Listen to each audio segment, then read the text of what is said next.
Hello, hello.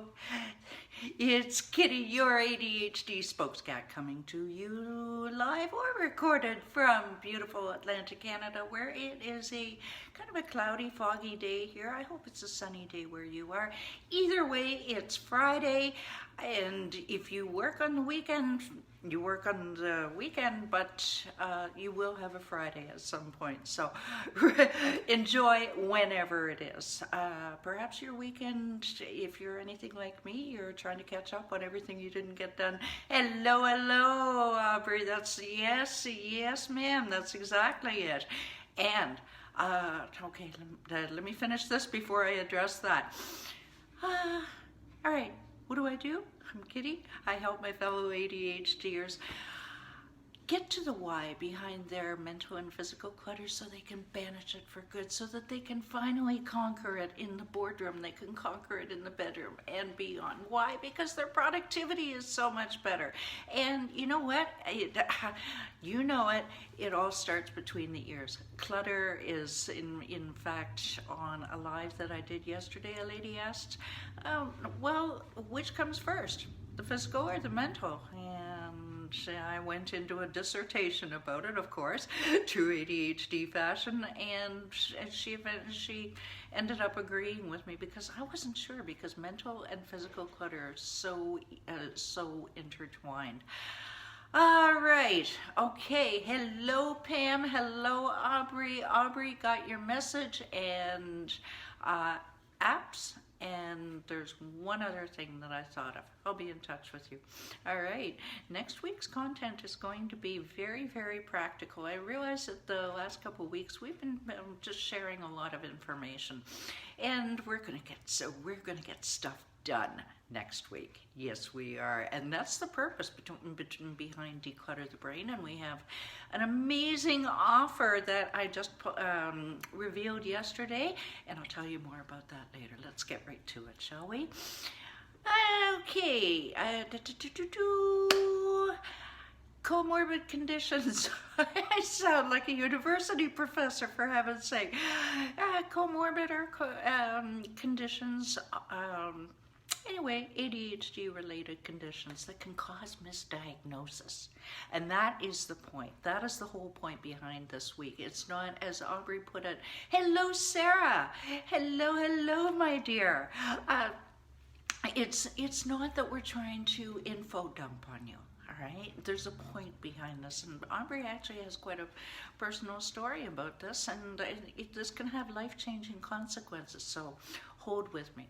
Now, Monday we talked about autism, which is special to me because I am borderline autistic. Yep.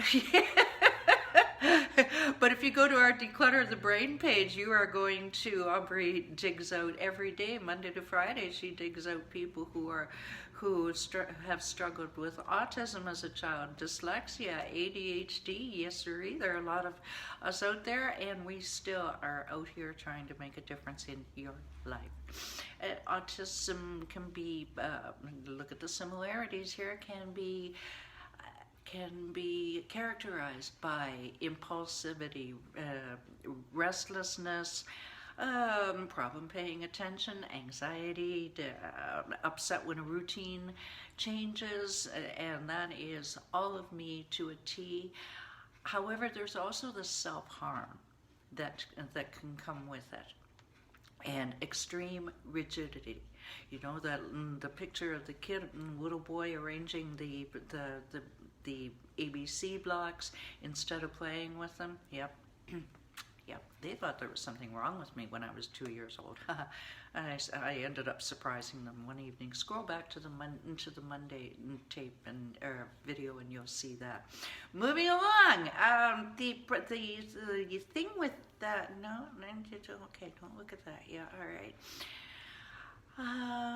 There can be a learning disability or a speech delay. However, with ADHD children, what happens is they can talk so fast that it seems like they're slurring their speech. Moving right along to bipolar, that was Tuesday. I'll just tell you all these so you can always scroll back if you want to learn more. Bipolar can be disorder, can be characterized by Mood instability, outbursts. Any of this sound familiar? You see the similarities here? Restlessness, talkativeness, impatience. However, here is the kicker. Well, there are two kickers. ADHD is usually it usually shows itself, presents in doctor speak, before the age of 12. Bipolar usually does not. Hello, Michael. Bipolar usually doesn't present until after the age of 18. Another huge difference is, and I can attest to this hugely because I was diagnosed with bipolar in my 30s. Prozac, yep, whole routine. It sort of worked, but it didn't. Vitamin B gave me the same result. Interesting, huh? I haven't shared that this week. The ADHD mode, and I told a good story about this on Tuesday or Wednesday. The ADHD mood usually passes within half an hour. Kaboom! And then that's okay. Yeah, we're good. Let's go for a beer. The bipolar mood can last frequently up to 2 weeks. Nothing like growing up with somebody who doesn't speak to you for an entire week and then tells you it's your fault. Wednesday, we talk about depression. Now, up to 70% of those with ADHD have been treated for depression, and that's all fine and good. However, big problem here is that some, enough medications for depression are very, very bad with ADHD, okay? They can cause severe interactions. They're just not good for you, so you really...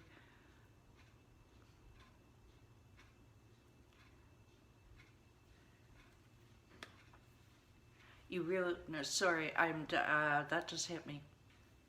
Pam, I'm sorry. Yeah, I hear you. Okay, yeah, so anyway, depression meds, I'm going to move right along. Depression meds can make things much worse for the ADHD brain. And you know what, I don't need to move on too much forward with that. Tourette's syndrome. Similarities: fidgeting, squirming, random noises. Now, the difference is they're very, very fast. However, the ADHD ones are less repetitive and more due to restlessness than anything else, inability to focus. And today we get to, and I'll probably come back to all of this, but I just want to make sure that I don't run out of time. And just in case anybody else has something to share that rocks my world. Yeah, okay, yeah, that did kick. Okay, today we are talking about borderline personality disorder. And one of my clients will remain nameless. If this person wants to speak up, they will. Was misdiagnosed by her psychiatrist as having that. Now, what goes into a borderline personality disorder, which sounds horrifying, doesn't it? Good heavens. Unstable emotions. Hang with me here. Unstable emotions. Yeah, I gotta read. Wait till you get old. You're gonna have to read this stuff too. Behaviors, relationships, your self-esteem, anything like that. Impulsivity. Your self-worth may be tied to feelings of abandonment. Yeah. Okay. Thanks, Aubrey. And that can be, you know, there's where your RSD, or rejection sensitive dysphoria. Say that 5 times fast. Then you've got your shame, you've got your rage, you've got your panic, you've got your despair. But here's where we get into a difference. The ADHD has inattentiveness. I'll be glad when we get to an easier script next week, Obs. Distraction, hyperactivity. Bipolar does not. Or what did I just say? I meant, because I've got it written as BPD.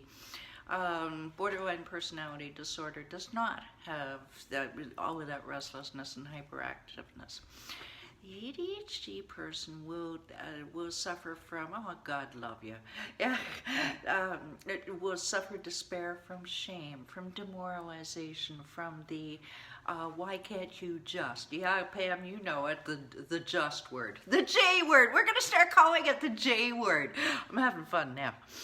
Ooh, the J word. Do you like it? That just came up.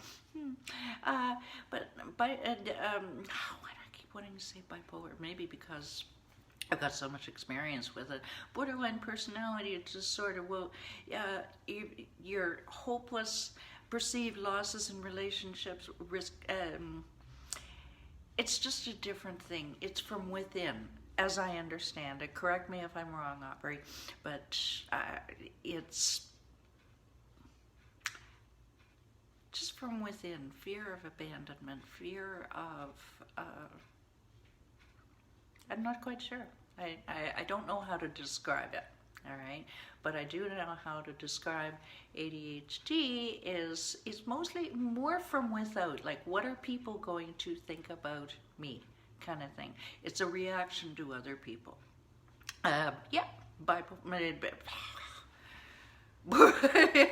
Borderline personality disorder, perceived losing a relationship, kind of thing.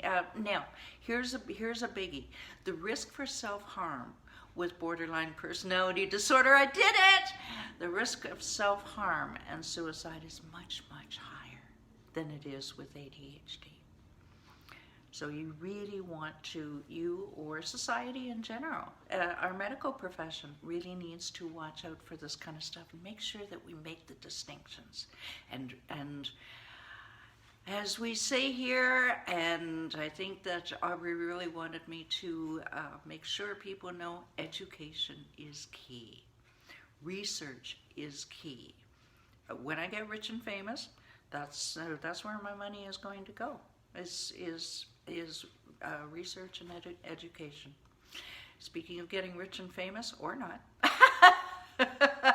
I unveiled a steal of a deal yesterday in our Facebook group, Declutter the Brain. Thank you. In our Facebook group, Declutter the Brain. And if you aren't a member, why aren't you?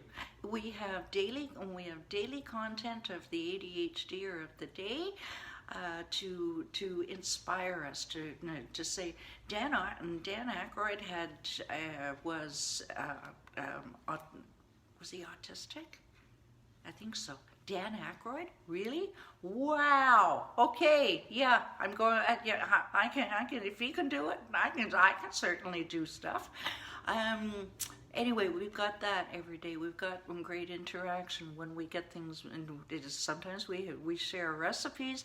We have a good time. If you're not there, then please join us. The link is down below. But you have access to special offers that no one in the world has. And this one is an incredible, how does 50% off private coaching sound? But you have to join the group. You have to be a member of the group to access this very, very special deal. The link is down below. You can't go wrong. And if you just want to learn about what we do, send me a direct message. I didn't put my I won't put my booking link until next week. Because you can always send me a direct message. I thrive on the personal touch. My clients know that I thrive on the personal touch, and I got my start in private coaching way before a group, and I get the most out of it. So direct message me if you want to talk, if you want a second pair of eyes on your clutter. I wonder what else I'm forgetting. The website, if you want to learn more about that, no, I don't want to say anything about that. The website is declutterthebrain.com, and I'm getting some printer ink over the weekend, so I'll be able to print off the freebie that you'll be able to download. A few people have downloaded it from Melissa Lyons's retreat last week. All right. Until Monday at 11 o'clock Eastern. Hello, Jill. I'm sorry, I gotta go. I'll get an Instagram jail if I don't go now. But I'll talk to you soon. I know you left a message. All right. Till Monday. Have a great weekend, everybody. Take care and thanks for watching. Bye for now. Come on.